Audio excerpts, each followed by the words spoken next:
Moment of inertia of a circular ring.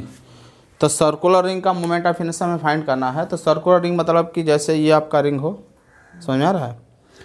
अब इसी ring का मोमेंट ऑफ इनर्शिया हमें डिफरेंट एक्सिस से फाइंड करना है। एक ऐसा एक्सिस जो इसके एकदम सेंटर से पास करता हो, ऐसे सेंटर से पास करता हो, ठीक ना, परपेंडिकुलर हो इस प्लेन के, जिस प्लेन में ये रिंग रखा गया हो, जिस प्लेन में ये रिंग रखा गया ऐसे प्लेन के, है ना, इस प्लेन के एकदम परपेंडिकुलर, ठीक।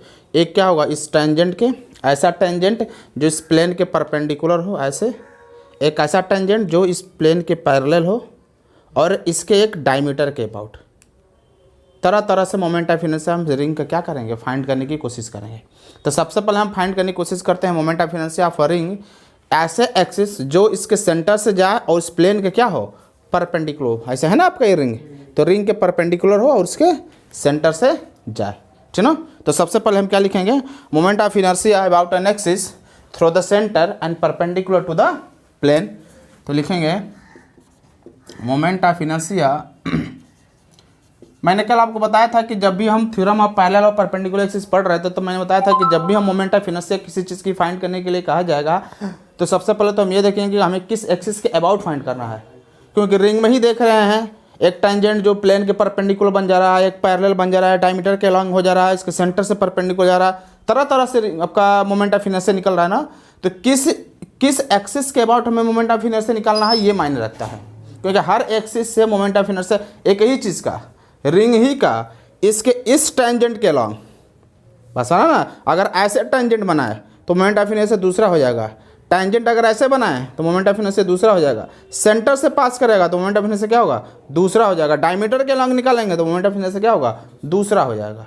तो किस एक्सिस के अबाउट हमें मोमेंट ऑफ इनर्शिया निकालना है ये मैटर रखता है यहाँ पर।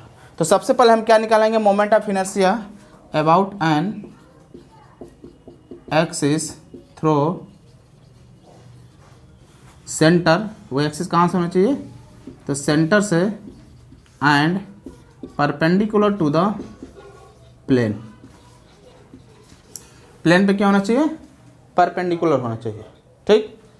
तो इसके लिए हम क्या करेंगे, हम सपोज कर लेंगे, स्टार्ट किया जाए, हम सपोज कर लेंगे एक ऐसा रिंग, हम एक रिंग सपोज कर लेंगे, ठीक, इसका सेंटर रेडियस r हो और मास m हो, ठीक। एक ऐसा रिंग सपोज कर लेंगे और इस रिंग के जो है, एक रिंग हमने सपोज कर लिया जिसका रेडियस r है, ये रिंग है, और इसके सेंटर से एक लाइन है जो इसके सेंटर से क्या कर रहा है, पास कर रहा है। इसका रेडियस कितना है, r है, और मास कितना है, m है। तो consider a ring of radius r and mass m। हम एक रिंग सपोज कर लेंगे, पतला सा रिंग है कोई,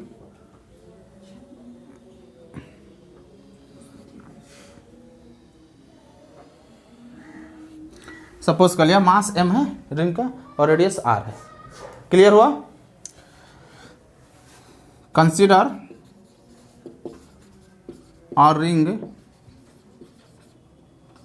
of mass capital M and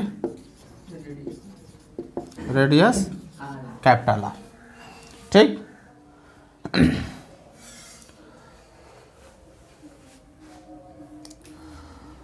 तो लेंथ कितना हो जाएगा इस रिंग का, R कैसे हुआ,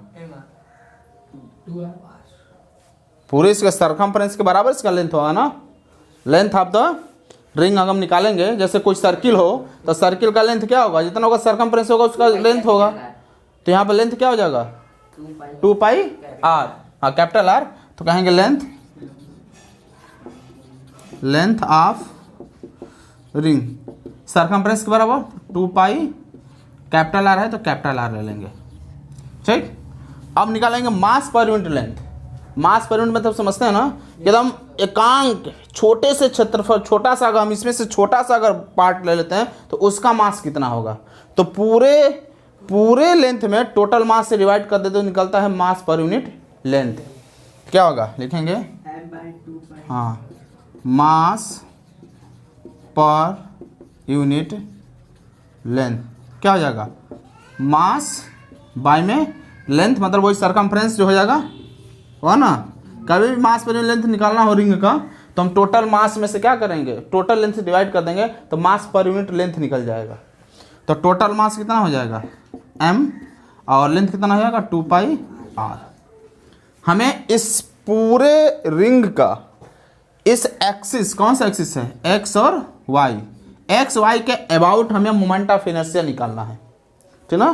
पूरे रिंग का इसके अबाउट हमें मोमेंट ऑफ इनर्शिया निकालना है, उस एक्सिस के अबाउट जो एक्सिस जो हमारा है इस रिंग के परपेंडिकुलर है, मतलब प्लेन के, इस ये कोई रिंग है तो इस प्लेन के परपेंडिकुलर और इसके सेंटर से पास कर रहा है, ऐसा एक्सिस है जिसके अबाउट हमें मोमेंट ऑफ इनर्शिया निकालना है। बात समझ में आ रहा है। तो हम क्या करेंगे, इस रिंग को छोटे छोटे एलिमेंट में डिवाइड करेंगे, elementary element, very very small elementary element में हम इसको डिवाइड करेंगे। इसका लेंथ सपोज कर लेंगे dx है, ठीक। छोटा लेंथ यहाँ से ले लेंगे, फिर एक छोटा लेंथ, फिर एक छोटा लेंथ, ऐसे करते करते करते करते large number of small length में क्या करेंगे, इसको हम इसको स्मॉल एलिमेंट बोलते हैं। उस स्मॉल एलिमेंट का लेंथ कितना होगा, dx के बराबर होगा। पूरे का लेंथ कितना है 2 पाई r, तो 2 पाई r के बराबर हमने नहीं लिया, उससे बहुत छोटा ले लिया जिसका लेंथ कितना है dx के बराबर। क्योंकि पूरे का निकालना है तो पहले हम स्मॉल का निकालेंगे, इसके बाद उसका इंटीग्रल करेंगे, टोटल का निकल जाएगा। बात समझ में आ रहा है। तो कहेंगे कंसीडर या let a small element of length dx। तो कोई बता सकता है कि इस dx का मास कितना होगा, dx का मास, अच्छा मास पर यूनिट लेंथ कितना है m/2 पाई r, और इसमें dx का मल्टीप्लाई कर देंगे तो इसका लेंथ निकल जाएगा। ये मास पर यूनिट लेंथ किसको कहते हैं, बहुत स्मॉल क्वांटिटी को, और इससे बड़ा ये है dx। dx भी क्या है, स्मॉल है, but mass per unit length से क्या है, बड़ा है, तभी तो उसका मल्टीप्लाई करके निकाल रहे हैं हम, है ना सर। हमें मास पर यूनिट लेंथ पता चल जाए और स्मॉल एलिमेंट का अगर लेंथ निकालना हो तो क्या करेंगे, हम स्मॉल एलिमेंट में मास पर यूनिट से मल्टीप्लाई कर देंगे तो mass of the small element निकलेगा। क्या निकलेगा, ये जो मास पर यूनिट लेंथ है वो इससे भी छोटा है, dx से भी छोटा है। बात में आ रहा ना। जैसे मुझे कहे कि 1 सेंटीमीटर का सपोज दैट फिल करने के लिए ये 1 सेंटीमीटर हो और ये 1 मीटर हो, तो कौन छोटा होगा, 1 सेंटीमीटर वाला। तो 1 सेंटीमीटर का लेंथ 10 है तो 1 मीटर का लेंथ कितना होगा, मल्टीप्लाई कर देंगे। हाइट तो दोनों स्मॉल है, 1 मीटर भी स्मॉल है और 1 सेंटीमीटर, बट ये जो है ये इससे भी ये वाला इससे भी स्मॉल है। वही 1 सेंटीमीटर और 1 मीटर की कहानी है। कोई जरूरी नहीं कि 1 सेंटीमीटर, मतलब ऐसा फिल करने के लिए बताया कि मास पर यूनिट लेंथ क्या होता है, स्मॉल एलिमेंट से भी क्या है, छोटा है।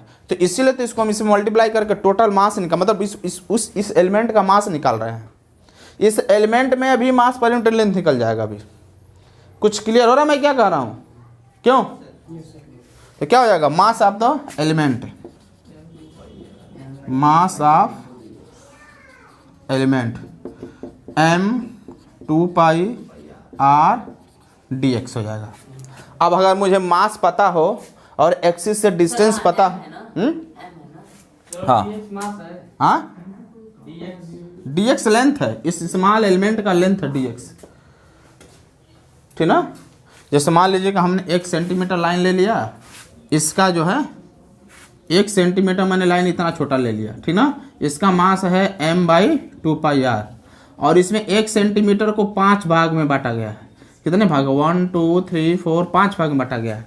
तो अब इसका लेंथ कितना होगा, 1 सेंटीमीटर का लेंथ इतना है और ये 5 सेंटीमीटर के बराबर है, तो इसका लेंथ कितना होगा,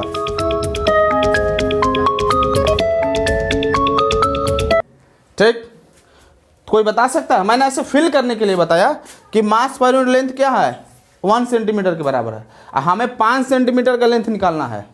तो क्या करेंगे, मल्टीप्लाई करेंगे ना 5 का। तो वही सपोज कर लिया, हालांकि ऐसा नहीं है कि ये 1 सेंटीमीटर ये 5 सेंटीमीटर, बस मैं ऐसे एग्जांपल दिया कि ये छोटा है ये बड़ा है, तो इसका मास निकालेंगे तो इसमें हम क्या करेंगे, मल्टीप्लाई करेंगे। तो मास ऑफ द एलिमेंट क्या हो जाएगा, m/2 पाई r dx। ये चीज़ समझ में आ रहा है।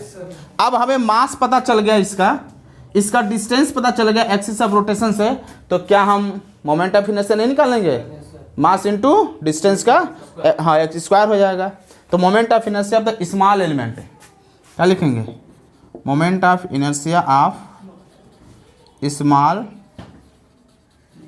एलिमेंट क्या हो जाएगा, मास कितना मास है m by 2πr dx into distance r है तो r का स्क्वायर होगा। तो स्क्वायर से स्क्वायर खत्म होगा तो m बाई 2πr dx होगा।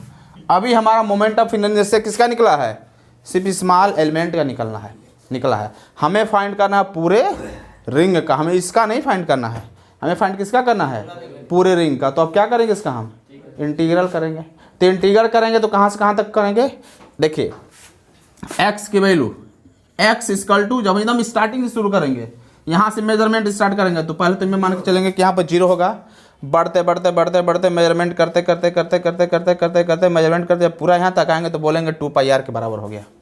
पूरा लेंथ 2πr के बराबर होगा ना, मतलब 0 से लेके 2πr के तक इसको हमें इंटीग्रल कर देना है x की वैल्यू। तो कहेंगे moment of inertia of the ring, moment of inertia of ring कितना हो जाएगा, आई अगर हम आई से डिनोट करते हैं, ठीक। तो इंटीग्रल 0 से 2πr और ये मास m बाई में 2πr dx इतना होगा। इसका अब है इंटीग्रल करना है, ठीक। हाँ क्या सिंबल, सिग्मा 0 से 2πr तो हमें इंटीग्रल करना है ना, सिग्मा भी अब यूज कर सकते हैं। और सिग्मा में क्या करेगा, सबका बारी बारी से निकाल कर हमें ऐड करना पड़ेगा, ठीक ना। हम यहाँ इंटीग्रल लगाएंगे, आसानी से सॉल्व कर लेंगे इसमें हम, ठीक। इंटीग्रल थोड़ा सिंपल पड़ता है उससे। अब इसका हमें इंटीग्रल करना, तो कांस्टेंट क्या है भाई, वैल्यू तो dx का है, तो m भी कांस्टेंट है, r भी कांस्टेंट है, 2πr भी कांस्टेंट है। तो क्या हो जाएगा बाहर m r बाई में 2π इंटीग्रल 0 से 2πr और dx, और dx से इंटीग्रल करेंगे तो आपको पता ही है क्या होगा, x हो जाएगा। तो हो जाएगा यहाँ से m r बाई में 2π x, लिमिट लगा देंगे 0 से 2πr, और जब लिमिट रखेंगे तो i इक्वल टू कितना हो जाएगा, m r बाई में 2π और x के जगह 2πr माइनस 0 होगा, तो 0 तो माइनस हो जाएगा, हटा देंगे इसको, तो 2π से 2π कैंसिल और r मिलकर r स्क्वायर, तो mr स्क्वायर। तो इस रिंग की मोमेंट ऑफ इनर्शिया जो होगा एक्सिस एक्स वाई से कितना हो जाएगा, mr स्क्वायर हो जाएगा। तो हमें ये कम से कम याद रखना पड़ेगा कि moment of inertia of ring about an axis, किस एक्सिस के अबाउट, ऐसा एक्सिस जो उसके सेंटर से पास कर रहा और उसके प्लेन के क्या हो, परपेंडिकुलर हो, तो उसका मोमेंट ऑफ इनर्शिया कितना होता है, mr स्क्वायर होता है। ये समझ में आया, तो इसे नोट करिए। तो फिर आगे देखते हैं, moment of inertia of a ring about any diameter, about any diameter. हमने अभी देखा कि इस रिंग का मोमेंट ऑफ इनर्शिया ऐसा एक्सिस जो उसके सेंटर से पास कर रहा हो और प्लेन के परपेंडिकुलर हो, मोमेंट ऑफ इनर्शिया अभी आपने कैलकुलेट किया, आई इक्वल टू क्या होता है, mr स्क्वायर। और अब हमें क्या करना है कि इसी रिंग का मोमेंट ऑफ इनर्शिया हमें फाइंड करना है इसके डायमीटर से। तो हम क्या करेंगे, 2 डायमीटर इसमें खींचेंगे, 2 या जो भी डायमीटर खींचना होगा, अबाउट एनी डायमीटर, ठीक। तो आपको पता है कि डायमीटर क्या होता है, एक दूसरे के 90 डिग्री पे होता है। और मैंने आपको जब फर्स्ट थ्योरम पढ़ाएगा, theorem of mutual perpendicular axis जो मैंने पढ़ाया था, तो बताया था कि अगर कोई लेमिना हो और लेमिना के किसी भी एक्सिस के पैरेलल अगर हमें अबाउट मोमेंट ऑफ इनर्शिया निकालना हो, तो हम क्या करते हैं, यहाँ से 2 एक्सिस म्यूचुअल परपेंडिकुलर खींचते हैं और इसके about moment of inertia I Y और इसके अपान एक्स हो, तो इसके upon moment of inertia I जो होता है दोनों के क्या होते हैं, सम के बराबर होता है। ऐसा मैंने आपको थ्योरम बताया था, थ्योरम ऑफ क्या था, perpendicular axis. Theorem perpendicular axis था ना कि 2 म्यूचुअल परपेंडिकुलर एक्सिस के अबाउट जितना होता है सम उसी के बराबर होता है। तो यहाँ पर डायमीटर देख रहे हैं कि दोनों डायमीटर के एक दूसरे के म्यूचुअल परपेंडिकुलर हैं, है ना। तो इस डायमीटर के अलोंग मोमेंट ऑफ इनर्शिया और इस डायमीटर के साथ मोमेंट ऑफ इनर्शिया को जोड़ देंगे तो हमें क्या निकलेगा, मतलब इसके अबाउट जो मोमेंट ऑफ इनर्शिया होगा वो इन दोनों के सम के बराबर मोमेंट ऑफ इनर्शिया होगा। तो मोमेंट ऑफ इनर्शिया अगर एक डायमीटर को हम कह दें ए बी और एक डायमीटर को हम सी डी कह दें, तो moment of inertia about A B के अलोंग को क्या कहेंगे, आई ए बी, और moment of inertia C D कहेंगे क्या होगा, आई सी डी।